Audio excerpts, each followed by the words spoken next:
Hey there, lovely soul. Welcome back to Noah's Stories, my dear family. Before we begin, please join me in a heartfelt prayer. Heavenly Father, please bless everyone listening to this story, grant them happiness, peace, and guide them toward finding their true love. Amen. My beautiful family, please don't forget to like, comment, and share this video. Your support means everything to me. And today's story is about a young woman who carried the weight of her past to a quiet, unfamiliar town, where, without expecting it, love was waiting for her in the simplest, most unexpected form. Clara Harlow was born into a world of flashing lights and magazine covers. As the only daughter of the Harlow family owners of a luxury fashion empire based in Chicago, she had been raised to become the face of the brand, the irreplaceable heiress. To the outside world, Clara had everything: beauty, wealth, fame, and a perfect fiancé, Daniel Prescott, heir to a powerful financial conglomerate. But behind the polished surface was a young woman slowly suffocating. Clara felt like a product packaged for public consumption. No room for mistakes, no space to breathe, no right to love anyone who didn't fit the brand. Daniel didn't love her. He loved the image she projected, and their engagement was little more than a calculated merger. One night, after an extravagant engagement party, Clara quietly walked out of her penthouse. She cut ties, discarded her identity, and left with nothing but some cash and a few personal belongings. Using the name Claire Hudson, she disappeared from Chicago without telling a soul, leaving behind only a handwritten note. "I need to find myself. Please don't look for me. I'm safe." And so began the journey. A journey to freedom, to truth, and to a kind of love that asked for nothing but honesty. Willow Bay appeared like an unplanned stop, yet it became the first place Claire Hudson could finally breathe after years of being shaped by expectations. The small coastal town was unremarkable, just weathered wooden houses, a quiet harbor, and cobblestone streets winding through sleepy blocks. But it was that very simplicity that made Claire feel safe. No one knew who she was, no one cared about the Harlow name. She rented a small cottage overlooking the sea with a creaky front porch and sun-drenched windows. Inside, the furnishings were modest: a faded armchair, a few crooked paintings on the wall, and a kitchen table just big enough for two. But Claire had never felt a place so warm. She paid in cash, gave no real name, and asked no questions. The next morning, while walking through town, a small sign caught her eye: "Part-time art instructor needed," taped in the window of the community art center. On impulse, Claire stepped inside. She was greeted by Marjorie, the center's director, a sharp-eyed, soft-spoken woman in her 60s. "You don't look like someone who needs a job," Marjorie said, eyeing Claire's wrinkled cashmere coat.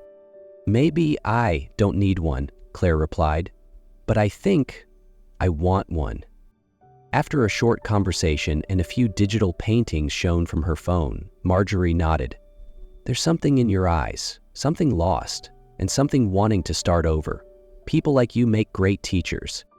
That afternoon, Claire taught her first drawing class in a small room next to the pottery studio.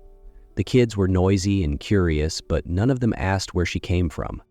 For the first time in a long while, Claire didn't feel the need to be anyone but herself. The music led her. One early autumn afternoon, with sunlight still skimming the waves and the tide gently kissing the shore, Claire walked barefoot along the beach behind her cottage. She heard piano notes, nothing like a pop tune or familiar melody, but something original, intricate, and aching, like someone was pouring their soul into sound. Drawn in, she followed the music to a wooden house tucked behind a line of trees. It was simple but alive, with wide windows facing the sea. Through the glass, she saw a man at a grand piano. His fingers moved with a grace and precision that could only come from years of discipline and feeling. Without thinking, she stepped closer. The wood creaked underfoot and the music stopped. The man lifted his head. "I'm sorry," Claire said quickly. "I didn't mean to interrupt. Your music, it's beautiful." He smiled faintly, but his eyes didn't quite meet hers. They searched the space around him. "You're not interrupting," he said in a warm, resonant voice. "Music is meant to be heard. I'm Julian Reed." "Claire Hudson," she replied, the name now fitting more comfortably. Julian nodded. "New to Willow Bay?" "Yes," she said.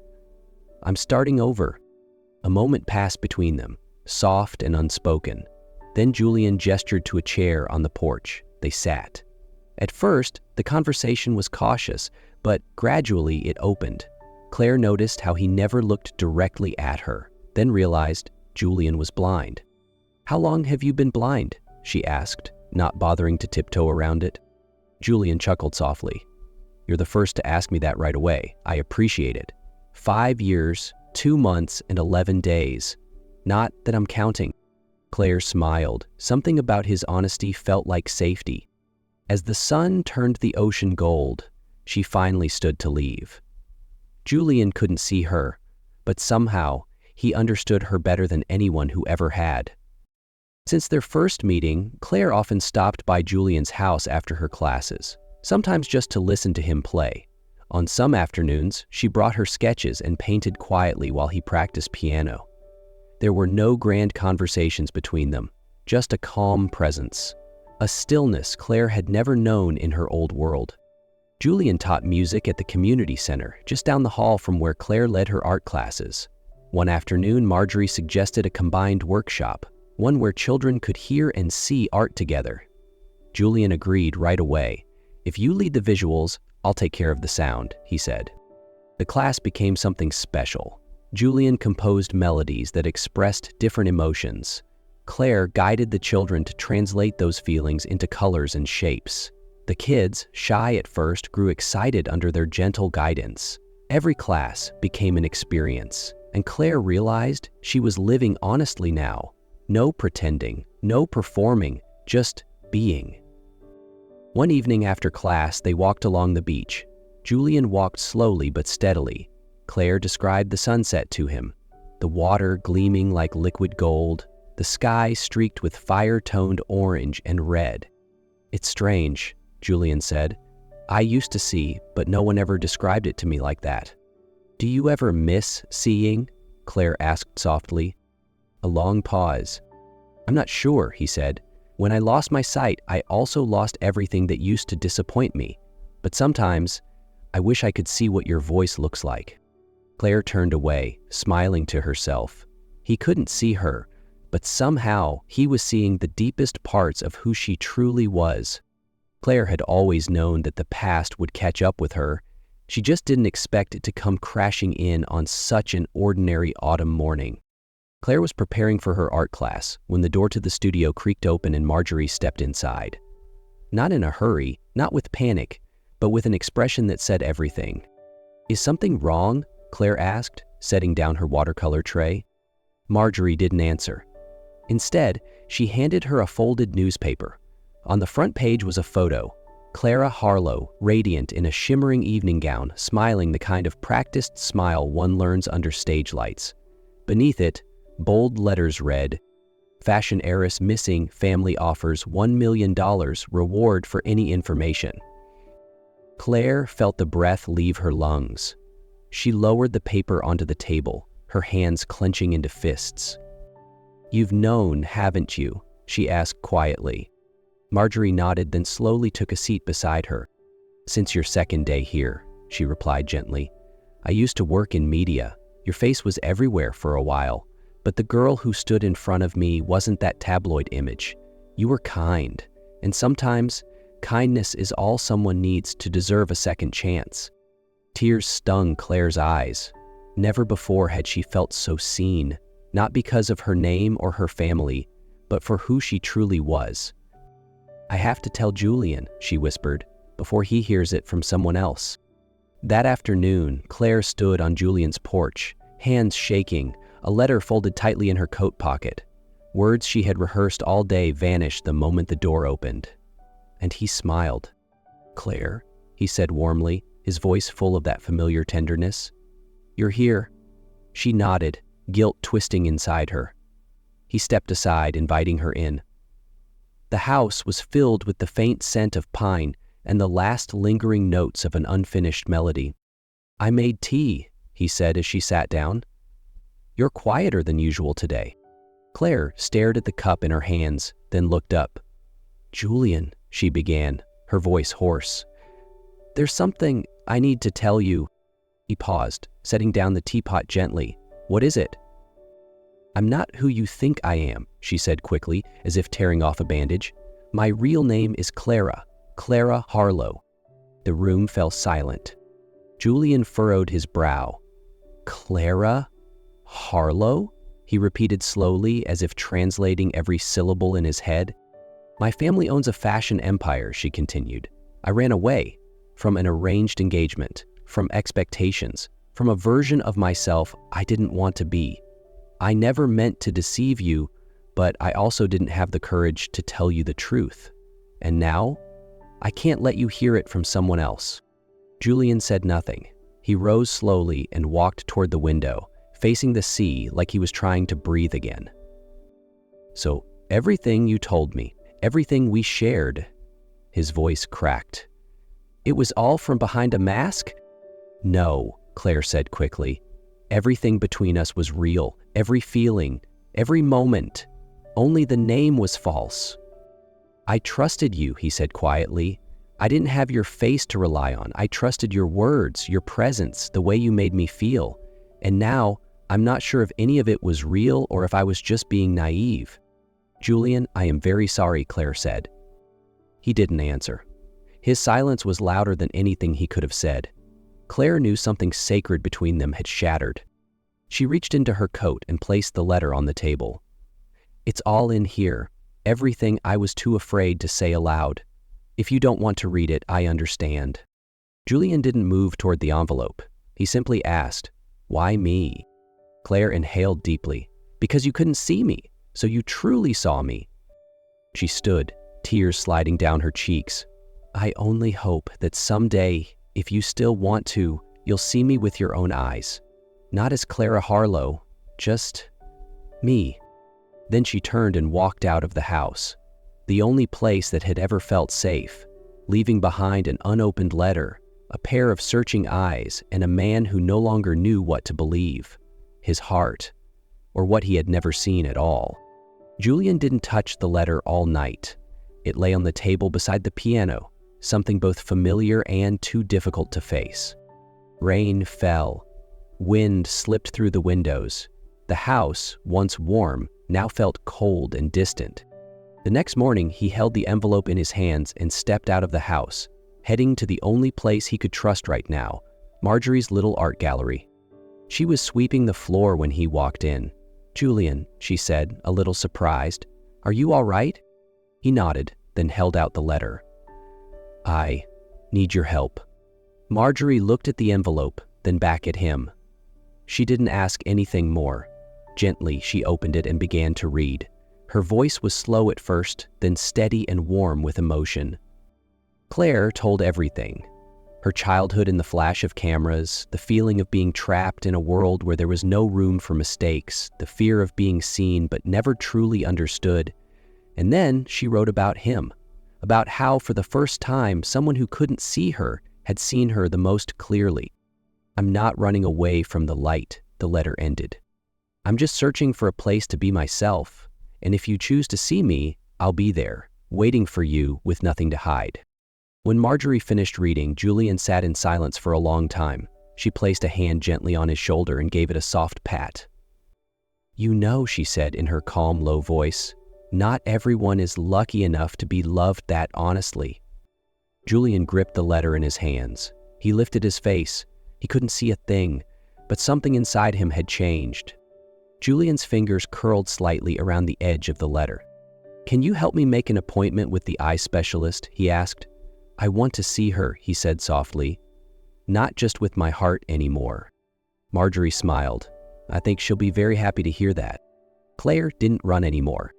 Right after leaving the letter for Julian, she caught the first train back to Chicago. She stepped into the cold, polished family estate and faced the one man she thought would never understand her. Mr. Harlow saw her and his eyes reddened, though his face remained stern. "You're back," was all he said. Claire didn't apologize. She simply said, "I can't marry someone I don't love, and I can't live the life you planned for me." There was silence, long and heavy, but then something unexpected happened. Her father nodded, As long as you live with honesty and take full responsibility for the life you choose, he said, I won't stop you anymore. Claire almost couldn't believe it. She left the next day, packing light not to escape, but to return to herself. A week later, she stood at the door of Marjorie's gallery, knocking with a mix of nervousness and hope. You're back? Marjorie asked, smiling. I want to teach again, Claire said, if you still need someone. Marjorie didn't reply immediately. She simply stepped aside and opened the door wider. The kids have been missing you. 1 month later, the door of the clinic swung open. Julian stepped out wearing sunglasses, and seeing, dimly, for the first time in years. His vision hadn't fully returned, but the doctors called it a remarkable success. He could make out silhouettes, light, color, shapes. For Julian, that was enough. And the first thing he wanted to see was Claire. Marjorie brought him to the gallery, where Claire had returned to teach. Julian stood at the doorway, hesitant, but when he heard her voice, gentle, warm, filled with patience for her young students, he knew he couldn't turn away. Claire, he said, not loudly, but just enough for her to hear. She froze. The children paused, brushes mid-air. Everything went still. Claire slowly turned around, eyes wide in disbelief. Julian removed his sunglasses. His eyes were still cloudy. He had to squint to make out her figure. But in that moment, when his gaze met hers, the world seemed to stop. You can see me? Claire whispered. Not clearly, Julian smiled, voice trembling, but enough to know. You're really here. I've imagined this moment 100 times, he whispered, and it's still not enough. There were no more words. Claire stepped toward him, slowly, like moving too fast might shatter the moment. Julian reached out, letting his hand find her cheek. A familiar gesture, but this time accompanied by sight. You look just like you said you did, he murmured, and somehow, even more. Claire laughed through her tears. She placed her hand over his, holding it there. I thought you'd never forgive me. I was angry, Julian admitted, and scared. But you were right. I've never seen anyone more clearly than I see you, even when I still had perfect sight. Outside, the sunlight bathed the world in gentle gold, and inside, the two of them stood within a frame they had painted themselves, one made of trust, of hurt, of healing, and of something real. Summer came to Willow Bay with a soft golden light, like a quiet blessing. In the little seaside art room, Claire stood among her young students, guiding them as they painted clouds and waves. Julian sat nearby beside an old piano, sorting through the melodies he once composed in darkness. Now, he wasn't completely blind anymore. But he didn't need to see everything. Just seeing her was enough. After class, they cleaned up together. Claire tied her hair back, hands still stained with watercolor. Julian watched her, his gaze warm and quietly amazed, like he still hadn't gotten used to the fact that he could truly see her. Is there something strange on my face? She teased. Julian smiled. No, I'm just still not over the miracle of getting to see you every day. Claire leaned down and kissed his forehead. I'm still here, and this time, I'm staying. That afternoon, they walked along the beach. There wasn't much to say, just waves, the scent of salt, and a calm that felt hard-won.